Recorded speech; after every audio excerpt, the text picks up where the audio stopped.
किसान अपनी फसल चाहे 2000 में बेचे, 2500 में बेचे, 3000 में बेचे, लेकिन किसान को अधिकतर भाव सिर्फ और सिर्फ 728 रुपए मिलेगा, क्योंकि वो 4600 रुपए मॉडल रेट तय किया गया है और वो मॉडल रेट आज के प्रकाश और धानुका प्लांट के रेट से भी कम है। किसान को एक नई उम्मीद आई थी, लेकिन आज किसान गुस्सा है। वह सरकार की भावांतर और मॉडल रेट के कारण है।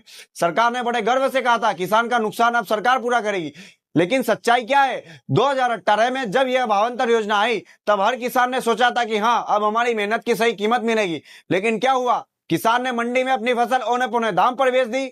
बाद में योजना आई, खेती में व्यापारी कहते हैं जो भाव है उसी पर लेना पड़ेगा, और सरकार ने कहा कि घबराओ मत, भावांतर योजना से आपकी भरपाई करेंगे।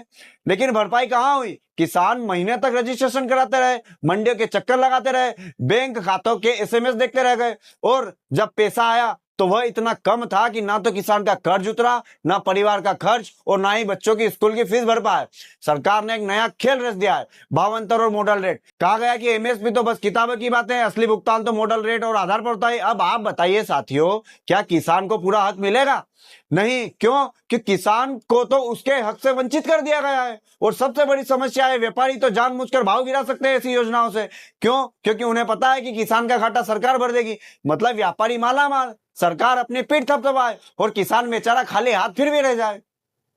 सरकार कहती है किसानों की राहत देंगे, सरकार कहती है किसानों की आय दुगनी करेंगे। मैं पूछता हूं, राहत कहां दी? क्या राहत कागजों पर दी? क्या राहत पोस्टरों पे दी? या सिर्फ भाषणों में दी? क्यों? क्योंकि किसान के घर तो आज भी अंधेरा है, उसके बच्चों की फीस के लिए आज भी किसान तरस रहा है, उसका परिवार आज भी भूखा बैठा है, परिवार का पेट गुजारना बहुत मुश्किल हो रहा है। किसान साथियों, भावांतर योजना और मॉडल रेट सिर्फ किसानों को लटकाने और भटकाने का तरीका है। असली राहत तब मिलेगी जब सरकार बिना बहाने बनाए सीधे डायरेक्ट एमएसपी पर खरीदे करे। एमएसपी सिर्फ एक घोषणा पत्र का और चुनावी वादों में नहीं है, बल्कि मंडी और जमीन पर लागू होनी चाहिए। किसान की मेहनत का पसीना अनमोल है, और वह पसीना भावांतर की टेबलों और मॉडल रेट की गणना में सूखना नहीं चाहिए। किसान का पसीना सीधे सोने से तोलना चाहिए।